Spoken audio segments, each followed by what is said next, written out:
Tiefo makwa baba beto news channel. Se open news bia enka nsu a mesrew bra beto news channel na abenya ni nyina. Mesrew se subscribe, like na so obe press the bell notification icon. Say ya news bia beto fom bia ozo benya mu chefa. Ena yenche ho no. O me enko parliament. Na mpenefo se ade chene ante asemfofora na nye. Ena eda sore ya MPP fo asa ka omo ho bio. For parliament almost say 1D 1F project na omo ye na ska bia kama as a parliament approve no mutimi to aso yo omo adwuma na we na minority na NSS ya to aba mo ma is omo be majority a free next month 7th econ omo muni yakum omo so omo ntiase ehene ne ha ede na mo pese mu ye ade mu die da yeso kra yentimi musa ba be fa ya kan ho de NSS mu bekuyen MPP for sa kire bio se eno so tam taxes bi wo ha ka ese omude ba omuntimi mfa mai eno so minority ne ho anyintum se ya taxes na betima ba ye adwuma wezu minority ne so sore ya omusi buei taxes yi covid tax betting tax e-levy we kan ye hu e to akura mfa enhye kotokum na ade na ma fa wi asa kan ho ene we die ene mo pese John Mahama ye bebo ni din yenti ase da ene yenti ase chene we ko fa ye ba parliament ho ma speaker to parliament sheda yanko tie die si ho ya to akasebo no sanase se kasebo no so a ye de ko ma Ghana ma mra se bedwafie ne nyina ye nim se mra se bedwafo emra na wo mguso a wo mo ko asetena na no fofia anto ataba na dware abam ema metem wase bi pagya ne mu ho mo pagya asem no ade kokodan court ade chine ade se nyina no afa yo ma kan dawroma etebere asem de court ade chine ade se nyina na court atentwia na eno na court ba beto dwa kire mi say speaker of parliament onyanfo abasoma na baben wo momoden say mra se bagya na sabre no wo say wa suspend indefinitely no wo momoden aso besan so afre bi no mra se badwafo bekọ asetena sanse mra se badwafo mo hodom no Ghana fo na to obama won say Ghana fo pempem ni nyina ntimi nkọ mra se badwam enkonkotena ho enti sabre no na enipa baako eye 275 obo mra se badwam prempre no sa nipa no na ekwa gina baton peso so ahodo nyina de ama Ghana fo pempem a eti ne mo amohwe na nwumre enti e ba sa no na say speaker of parliament so din se pagu apono so na wato so free e mra se badwafo ni bi no mo sanso ko ana no kura no ansa na speaker of parliament e ba beto nsa no do afre wo no na mra se badwafo ni bi kura mo kire se wo mo to nsa fra mo a wo mo nkonde nkokyena ni nyina no se sabre ya kwakoto aba ma Ghana na say speaker of parliament to nsa fra so wo mo mra wo ma waje so mo ko mra se badwam no na ya no mo mfofofo no a wo mo ye MPs no be ko no mo ye ma chifu mfran ntu fra enya ade mra se badwafo no kura ma ye madwen so mo ko den so no speaker of parliament ejina Ghana mamna constitution ya sha de ase ne nsa say wonye dwemtire na nakasema fomfa ma my Ghana mra se bedwa no edi tudwa chem say enadie yi a ye de se mabosom na toso edunsia wa fimpinu ne aduonu nan mu no mra se bedwa fo nyira wo fra wa watu wo momra na nsaba wudu obi na so mobo hu o mantumi anwie a ani yakwakoto abawie no wo momra no mobo sansensem no ho ensema no mkwakọ bobo hu na bi eye to awodo na eda ye say one district one factory aban de ba ya ensure nei wobekwa de so ahodo bebre wo Ghana hadoma enwuma ba kumpo eni hodom no eno ana mra sebe jomo de tru dwa chem se beye ya ene aba ne se ya wode ba ne se wode ba nyina ne se 300 million tax waivers eda ye one district one factory initiative no so no companies ahodo bi a samre wo mo ye one district one factory no aban ne hwe anasa Ghana fo nyina titru ma sebe jafo nko bankuro mu na wo mo hwe do ma tax waivers se be betimi aboa no mo be hare won na adwuma mo ye ne betimi aboa na Ghana emfidi dwuma na se nwuma ahodo bebuso ewo mantem ahodo ni nyina mu na wo ka asasem we no na Dr. Kesi Atto Forson minority leader wonu gina pa ne simpie so no se hwe aseme na mo de bai ya mo de ba se abira katom ne bro no my Ghana parliament kura kwa wiye no mo de tax waivers edeba and edeba sasika twitwiri de we na mo de ba de nya de Ghana fo beja tum ne beja tum o chena wase ano da nkyɛn a loans awodo bi ada my madwene sɛ mo kwa kwagye mo de aba ne de emwa ɛsa sɛ pɛmpɛ so ayɛ dure no ɔman Ghana tete apasam sɛ konte ba yɛ pesikari asiesie ɔman Ghana no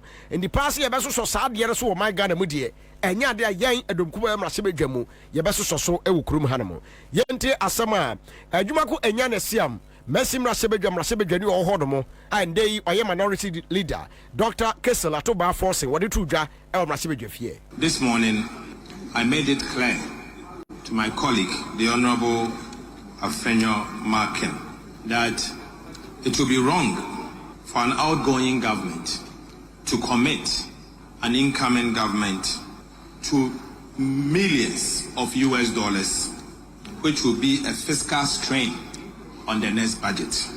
The Speaker, I said this on the backdrop that before us, they are proposing to buy ships worth 140 million euros at this time. Mr. Speaker, it is very wrong for a government that is leaving office in 3 weeks, to commit 140 million euros. Mr. Speaker, if it is extremely important for the state, allow the new government to commit them. Right, Honorable Speaker, the tax exemptions before us, if approved, will have a fiscal burden in the next budget.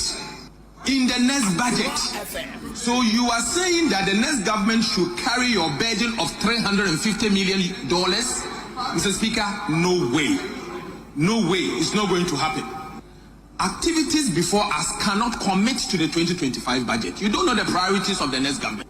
Ena da hɔ no agremu ye yumu o se aka menwom baako mo mamento enti Dr. Kesi Atto Forson kyerem se enya de o mo be pene so asoso saade no so se aban ya sabere aka be na wɔtwe me yesape na Ghana fa ye mo baabai mo nkɔ no na mo kwakwa kwaje besia 140 million euros enya de ye be ye ne kyena wo de no da nkyɛn a sa trust waivers ya wo de bai sa wo de ba na so ha kase pa na ba beto aban foforo wo ba no so edi mu fu se sa bese a mo se ye nkonkɔgye na ye mfa mmra ene sa trust waivers ni ya se hu hia mo ntwɛn aban foforo ba no so hwɛ na se hu hia adenti na wonye se de hia se Ghana man ayeye na wɔkasa wie pɛ ɛna afɛyo Markin a ɔyɛ majority leader ɛwɔ enei wɔkyerɛ mu se wɔne afɛyo Markin ɛne NDC fo no nya adwen enti wɔsra wɔn se ɔpa mo kyɛw ba bia du na yɛ den enti no wɔn nyintum saa na wɔn mo wase bɛyɛ saa besia no ɛne tax waivers ni nyina no ebetumi ayɛ adwuma. These items that have been listed on the business statement have not suddenly arisen. They are not matters that have suddenly arisen. They have been with us in the spirit of continuity in governance, in the spirit of setting a certain novel precedence to guide tomorrow. I want to encourage my colleagues to cooperate with government to do this key government business. For instance, Mr. Speaker, my respected colleague Ablakwa of Norton stated that the incoming government intends to reduce taxes and deal with obnoxious the tax regime we have, according to him.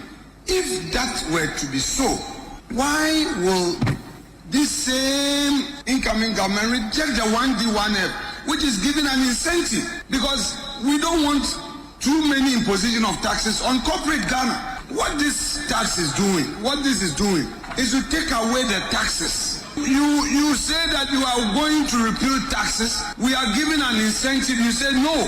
So, Mr. Speaker, what I'm saying is that I did not just come up with this. We sat at the committee. It's a collective decision to bring this proposal. Mr. Speaker, they should know that they are coming into government too. This opposition posture, you better change. I mean, you are no more in opposition, or you better stop that your behavior. You should change your behavior.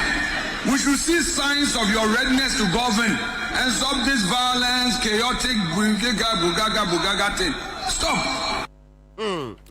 Eti efutum na sebedwani enei majority leader afeyo Markin ono na sabre no wo bre no ho ase wo kasa kama no uba Facebook a uba behwese ne wosi a wakasa wabrɛ no waso wakasa kama hɔ ada nya asɛm ketewa dwane live for Facebook Akra 100.5 FM na bra bɛhwɛ adeɛ na wakasa wie bie ɛpɛ ɛna right honorable speaker Abambabin wɔno so de nsɛm sei ɛde atu dwa wɔ masebedwam. Number one priority is the expenditure in advance of appropriation. In fact, I was told that we will start it today. I'm aware that a request was also made for the Public Accounts Committee reports because of the nature of those reports. And so I captured those things for our consideration. Beyond that not for the determination of the 8th Parliament. Then the 9th Parliament will come to continue if the new government considers it necessary to proceed with. So let's take to this agenda and let's get some business done. Please,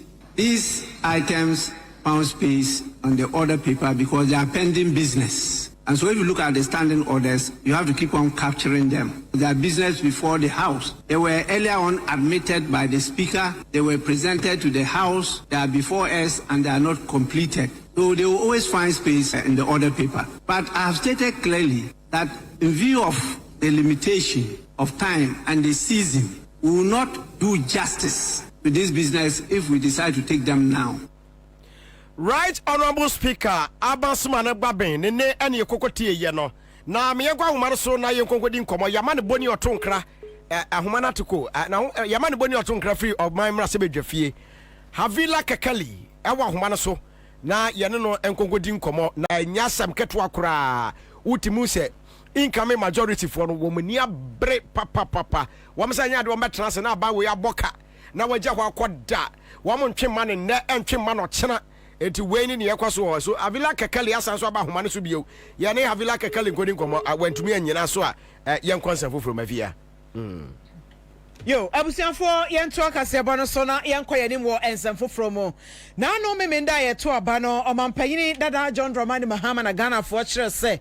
Wono ene wo be sign de 2 million kita ne nsam biem te ne ye nyina ye nyima ye nimsam dada. Se Ghana fo se mampanyini dada John Dramani Mahama ya sesam nti wono ene omeyi mampanyini na ebra empanyifo gye ne tumu wieye na abato komisa ball ne din se wono ena wadi kan abato no mu no Kamia Sampanyifo kuku dam ekone naso ebinom ekomano mo ene ye ebinom komano trinkwa ene de keka ka ho na mampanyini dada John Dramani Mahama asase ya wo kasa na ne nkasa ye mu a ene wo de ato dwase mampanyini dada mails a wonya ne ba bi kro wo hye dwumade biase na eno eye constitution na sa bamra ye de bu eman no na opeso oda mu kakra opeso ye nsesan bi wom na afofia ntoata ne adware na bamo na mampanyi dada John Evans Atamils kra ko ne kra chie no sa enhyehyeye ne nyina ba bedam pan ya esense wiem na nyame ya adom ama ono abai wo ba abaye ne nyina yie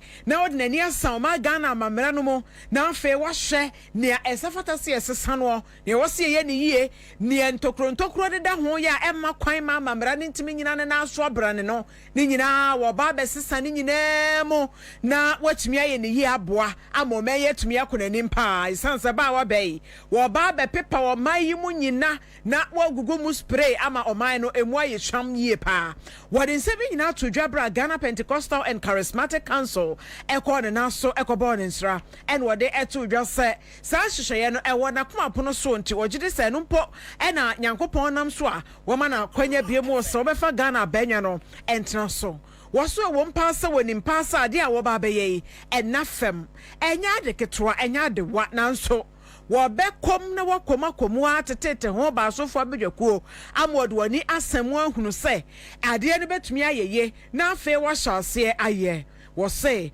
woni mpasa eyeden ya referendum bebem ebinom so de ehia se emrasebedwafo egitumo ewo emrasebedwafie won masetena hodo mbekom wo no ni nyina ebetumi aye no sa ama omeyin so ye kwa ye kwe na ye kwe nim na enema panko a ena ebobo eba omeyimo na wo kyeresa asemi enye se bia wa hyase sa no nko ano no ono nko ade na dwempo ananse ono nko ade na gina ne nyansa wonim eba beye nemo mo beto ato adwene na wa nyimfo enim die nintre ne atwetwa wura adwene na afei ansana ode dwumade be hyeso a wotumi ede ahyeso so na bra wo kasa no ne nsema wode eto dwa no ebini. One of the early things that I think I want to do is one, to begin again the process that was started by Professor Mills in respect of the constitutional review.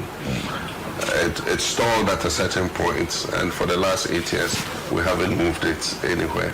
I think that the time has come for us to look at our constitution again. It has served us well, and I still believe it's one of the best constitutions any African country can have.